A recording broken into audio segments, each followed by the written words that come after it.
Hello అండి, నమస్తే. ఇప్పుడు మాట్లాడే టాపిక్ వచ్చేసి founding fathers of the Indian constitution, మరీ ముఖ్యంగా కాన్స్టిట్యూంట్ అసెంబ్లీలో ఉన్న పెద్దలు, మరీ ముఖ్యంగా ఇంకా చెప్పాలంటే అంబేద్కర్ గారు ఎలక్షన్ కమిషన్ ఆఫ్ ఇండియాని ఒక కాన్స్టిట్యూషనల్ బాడీగా కాన్స్టిట్యూట్ చేసే క్రమంలో దానికి ఒక క్లియర్ రోల్స్ అండ్ రెస్పాన్సిబిలిటీస్ ఇచ్చే ప్రయత్నం చేశారు. అవి ఏంటంటే ఇండియాలో ఎలక్షన్స్ అనేవి ఫ్రీ అండ్ ఫెయిర్ మేనర్లో జరగాల అండ్ డెమోక్రటిక్ స్పిరిట్ మొత్తాన్ని, డెమోక్రసీ మొత్తాన్ని కాపాడే బాధ్యత ఎలక్షన్ కమిషన్ చేతిలో పెట్టేదానికి under article 324 election commission of ఇండియాకి కాన్స్టిట్యూషనల్ స్టేటస్నిచ్చి దేశంలో ప్రజాస్వామ్యాన్ని పరిరక్షించే బాధ్యత, మరీ ముఖ్యంగా ఎన్నికల ప్రక్రియ మొత్తాన్ని ఫ్రీ అండ్ ఫెయిర్ మేనర్లో జరిగేదానికి ఒక ట్రెమెండస్ రెస్పాన్సిబిలిటీ మొత్తాన్ని ఎలక్షన్ కమిషన్ ఆఫ్ ఇండియా చేతిలో పెట్టే ప్రయత్నంలో భాగంగా జరిగిన చర్చలో అంబేద్కర్ గారు మాట్లాడుతూ చెప్పింది ఏంటంటే, executive intervention or executive directions కానీ ఆ డైరెక్షన్స్కి లోబడి ఎలక్షన్ కమిషన్ ఆఫ్ ఇండియా పని చేయగలిగితే,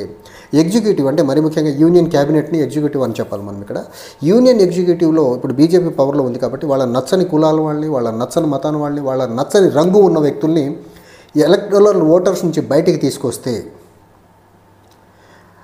అది డెమోక్రటిక్ స్పిరిట్కే అగెనెస్ట్గా ఉంటుంది, డెమోక్రటిక్ స్పిరిట్ మొత్తాన్ని చంపేసిన ప్రక్రియలా భావించాల్సి ఉంటుంది అనేసి 1949 కాన్స్టిట్యూంట్ అసెంబ్లీ డిబేట్స్లో అంబేద్కర్ గారు చెప్పినటువంటి మాట. అయితే ఇప్పుడు రేపటికి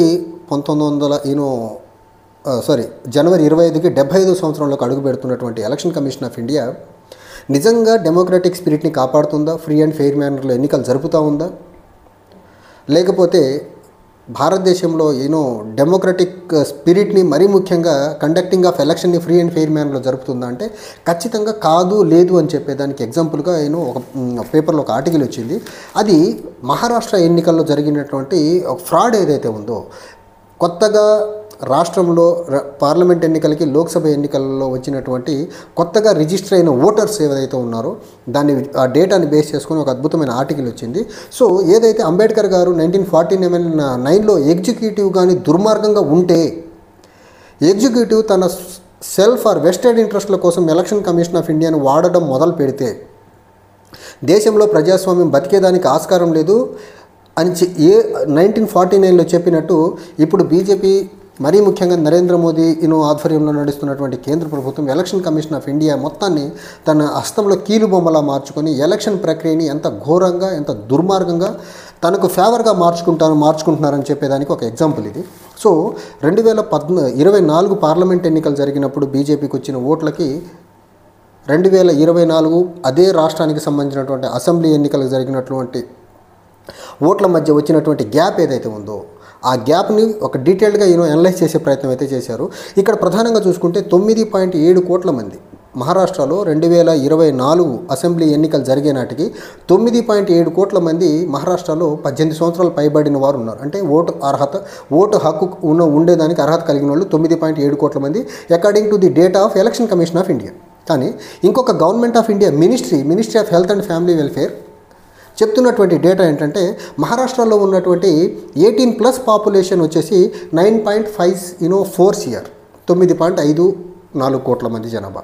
ఎలక్షన్ కమిషన్ ఆఫ్ ఇండియా 9.7 కోట్లు అంటుంది. Ministry of family and health welfare data of 2024 again అది కూడా చెప్తున్నటువంటి డేటా వచ్చేసి 9.5 కోట్ల మంది. ఇక్కడ 9.54 మంది ఎగ్జాక్ట్గా చెప్పాలంటే. అయితే ఇక్కడ ఈ 9.70 మందికి 9.50 మందికి ఉన్న మధ్య ఉన్నటువంటి గ్యాప్ ఏదైతే ఉందో, ఈ ఓటర్లు ఎక్కడి నుంచి వచ్చారు అని ఎలక్షన్ కమిషన్ ఆఫ్ ఇండియాని నిలదీసే ప్రయత్నం చేస్తూ ఉంటే, ఎలక్షన్ కమిషన్ ఆఫ్ ఇండియా నుంచి డేటా మొత్తాన్ని నెరేట్ చేసేసి ఎలక్షన్ కమిషన్ ఆఫ్ ఇండియా వెబ్సైట్లో ఉండాల్సినటువంటి డేటా మొత్తాన్ని, పబ్లిక్ డొమైన్కి యాక్సెసిబుల్గా ఉండే డేటా మొత్తాన్ని డిజేబుల్ చేసేసి ఆ ప్రొవిజన్ మొత్తాన్ని బ్లాక్ చేసే ప్రయత్నం చేస్తున్నారు. ఇప్పుడు పబ్లిక్కి ఇన్ఫర్మేషన్ యాక్సెసిబుల్గా ఉండకూడదు. పబ్లిక్ ఇలాంటి ఇన్ఫర్మేషన్ యాక్సెసిబుల్గా ఉంటే ministry of health and family welfare లెక్కలు కరెక్టా 9.54 కోట్లు, లేకపోతే election commission of India data కరెక్టా 9.7 కోట్లు అనేది ఇప్పుడు పెద్ద మొత్తంలో చర్చ జరుగుతుంది. కాబట్టి డేటా మొత్తాన్ని election commission of India website నుంచి బయటకు తీసేసే ప్రయత్నం చేశారు.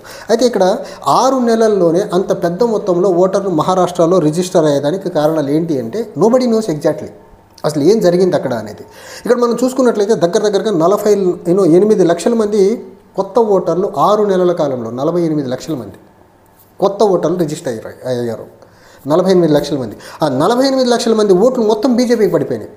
మహారాష్ట్రలో జరిగినటువంటి అసెంబ్లీ ఎన్నికలకు, అంతకుముందు జరిగినటువంటి లోక్సభ ఎన్నికలకు కాంగ్రెస్ కూటమికి బీజేపీ కూటమికి ఉన్నటువంటి వ్యత్యాసం ఏదైతే ఉందో 24 లక్షల ఓట్లు. ఆ 24 లక్షల ఓట్లు మొత్తాన్ని సర్పాస్ చేసేసి ఈ కొత్తగా రిజిస్టర్ అయినటువంటి 48 కోట్లు ప్లస్ 24 కోట్లు మొత్తం కలుపుకుంటే దగ్గరగా 72 లక్షల మంది కొత్త ఓటర్లు మొత్తం బీజేపీ కూటమి ఓటేశారంటే ఇది నమ్మశక్యమైందా కాదా అనేది పెద్ద క్వశ్చన్ మార్క్. దీన్ని బేస్ చేసుకొని ఈ ఆర్టికల్ కొత్తగా రిజిస్టర్ అయిన ప్రతి ఒక్క ఓటర్ బీజేపీకి వేసేదానికి ఆస్కారం అయితే లేదు కదా. కూటమి కాంగ్రెస్ పార్టీకి సంబంధించినటువంటి మహావికాస్ అఘాడీకి సంబంధించినటువంటి 24 లక్షల మంది తగ్గారనుకుందాం, అది నిజం. కానీ కొత్తగా రిజిస్టర్ అయిన ఓటర్లలో కనీసం 48 లక్షల మంది కొత్త ఓటర్లలో 10 లక్షల మంది కూడా కాంగ్రెస్కి వేయరా, ఛాన్సే లేదంటారు అసలు.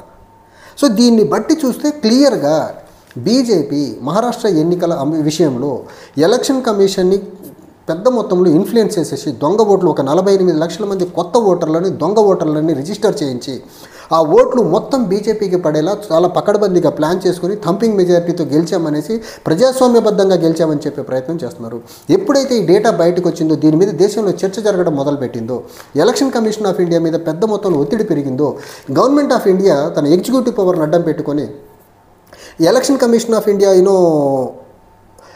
వెబ్సైట్లో ఉండాల్సినటువంటి డేటాని పబ్లిక్గా ఉంచాల్సినటువంటి డేటాను ఉంచాల్సిన అవసరం లేదు, దాని పబ్లిక్ యాక్సెసిబుల్గా ఉంటే ఇన్స్టిట్యూషన్ యొక్క క్రెడిబిలిటీ దెబ్బతినేదానికి ఆస్కారం ఉంటుంది, అందుకని దాన్ని పబ్లిక్ డొమైన్లో ఉంచేదానికి ఆస్కారం లేదనేసి ఆ డేటా మొత్తాన్ని 1952 ఆర్ 1960 అండ్ 1962 ఎలక్షన్ కండక్ట్ చేసే విధానానికి సంబంధించినటువంటి రూల్స్ మొత్తాన్ని పబ్లిక్కి యాక్సెసిబుల్ లేకుండా తీసేసే ప్రయత్నం చేస్తున్నారు వీళ్ళు. దీని వెనకాల ఉన్నటువంటి హిడెన్ ఎజెండా ఏంటంటే ఈ డేటా మీద దేశంలో చర్చ జరగడం మొదలుపెట్టింది. కొత్తగా రిజిస్టర్ అయినటువంటి 48 లక్షల మంది, అప్పటికి కాంగ్రెస్ పార్టీకి వచ్చినటువంటి బీజేపీకి కాంగ్రెస్ ఉన్నటువంటి వ్యత్యాసం 24 లక్షల ఓట్లు ప్లస్ ఈ 48 లక్షల ఓట్లు, ఈ మొత్తం కలిపి 72 లక్షల ఓట్లు ఏవైతే ఉన్నాయో ఈ మొత్తం బీజేపీకి ఎలా వెళ్ళినాయి అనే దాని మీద చర్చ జరుగుతూ ఉండటంతో ఈ రకంగా బీజేపీ వాళ్ళు ఎలక్షన్ కమిషన్లో ఉండాల్సినటువంటి డేటా మొత్తాన్ని యూనియన్ ఎగ్జిక్యూటివ్ పవర్ని అడ్డం పెట్టుకుని ఎలక్షన్ కమిషన్ ఆఫ్ ఇండియా వెబ్సైట్లో ఈ డేటా లేకుండా చాలా పకడ్బందీగా ప్లాన్ చేసే ప్రయత్నం చేస్తున్నారు. అయితే ఇక్కడ సడన్గా ఈ 48 లక్షల మంది ఓటర్లు ఎక్కడి నుంచి ఎలా వచ్చి రిజిస్టర్ అయ్యారు, డాక్యుమెంట్ వెరిఫికేషన్ జరిగిందా అంటే దాని మీద ఎలక్షన్ కమిషన్ ఆఫ్ ఇండియా సమాధానం చెబుతుంది. ఇప్పుడు ఎవరైనా కొత్తగా ఒక ఓటుకి రిజిస్టర్ చేసుకున్నారంటే 1.25 లక్ష డాక్యుమెంట్స్ అడుగుతుంది. ఏ ఒక్క డాక్యుమెంట్ లేకపోయినా ఎలక్షన్ కమిషన్ ఆఫ్ ఇండియా వాళ్ళు కొత్తగా ఓటర్ని రిజిస్టర్ కానివ్వరు. అలాంటిది 48 లక్షల మంది అప్లై చేస్తే 48 లక్షల మందికి కూడా ఓటు హక్కునిచ్చేసింది ఎలక్షన్ కమిషన్ ఆఫ్ ఇండియా. ఇది ఎక్కడ విచిత్రం అనేది ఎవరికి అర్థం కాని అంశం. వీళ్ళకి అసలు డాక్యుమెంట్స్ వెరిఫికేషన్ జరిగిందంటే ఎలక్షన్ కమిషన్ ఆఫ్ ఇండియా సమాధానం చెప్పేదానికి సిద్ధంగా లేదు అసలు. సో ఈ రకంగా బీజేపీ ఎప్పుడైతే 1949లో అంబేద్కర్ గారు అండ్ కాన్స్టిట్యూయెంట్ అసెంబ్లీలో ఉన్నటువంటి పెద్దలు, మరీ ముఖ్యంగా డ్రాఫ్టింగ్ కమిటీకి సంబంధించినటువంటి మెంబర్స్ ఎవరైతే ఏ రోజైతే ఆ రోజు అప్రహెన్షన్ని చూపించారో, యూనియన్ ఎగ్జిక్యూటివ్ కానీ ఎలక్షన్ కమిషన్ యొక్క ఫంక్షనింగ్లో ఏలు పెడితే, లేకపోతే ఈ ఎలక్టోరల్ రోల్ మేనేజ్మెంట్లో కానీ వీళ్ళ ఇంటర్వెన్షన్ ఎక్కువైతే ఎలాంటి చర్యలు జరుగుతాయి అనే దానికి బెస్ట్ ఎగ్జాంపుల్ మొన్న మహారాష్ట్రలో జరిగినటువంటి 6 నెలల్లో 48 లక్షల కొత్త ఓటర్లు రిజిస్టర్ అవ్వడం, అది కూడా వితౌట్ ఎనీ వెరిఫికేషన్. ఇంతకంటే BJP election commission of India తన స్వార్థానికి తన సొంతానికి వాడుకుంటుందనే దానికి ఎగ్జాంపుల్ ఏమన్నా ఉందా? ఏదన్నా రాష్ట్రంలో ఒక 6 నెలల్లో 48 లక్షల మంది ఓటర్లు పెరిగేదానికి ఆస్కారం ఉందా? జస్ట్ కామన్ సెన్స్తో ఆలోచించాల్సిన క్వశ్చన్ ఇది. ఇదే మహారాష్ట్రలో 2019 నుంచి 2014 మధ్యకాలంలో కొత్తగా రిజిస్టర్ అయిన ఓటర్ల సంఖ్య చూసుకుంటే దగ్గర 32 లక్షల మంది. 5 సంవత్సరాల్లో 32 లక్షలు ఎక్కడ, 6 నెలల్లో 48 లక్షలు ఎక్కడ?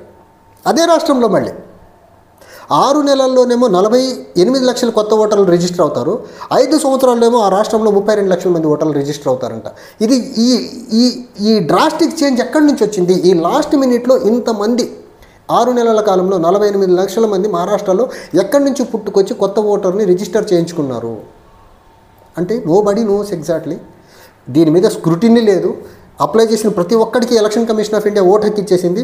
వాళ్ళందరూ బీజేపీ ఏజెంట్స్, వివిధ రాష్ట్రాల నుంచి తోలుకొచ్చిన వాళ్ళందరినీ మహారాష్ట్రలో ఓటు హక్కు ఇచ్చేసేసి వాళ్ళ ద్వారా ఓట్లు వేయించుకొని థంపింగ్ మెజారిటీతో గెలిచాం, అద్భుతమైన లీడర్షిప్లో గెలిచామనేసి డబ్బాలు కొట్టుకుంటూ ప్రజాస్వామ్యాన్ని అపహాస్యం చేసుకుంటూ ముందుకెళ్లే ప్రక్రియ.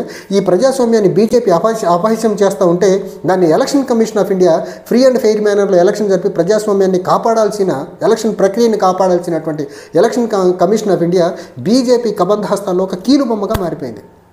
ఈ రకంగా ఎలక్షన్ కమిషన్ ఆఫ్ ఇండియా ఇంత ఫేవర్డ్గా పనిచేసుకుంటే ఇంకా నరేంద్ర మోడీ అనే వ్యక్తి, బీజేపీ అనే పార్టీ అధికారంలో నుంచి గద్దె దిగేదానికి ఆస్కారమే కనపడట్లేదు. Thank you.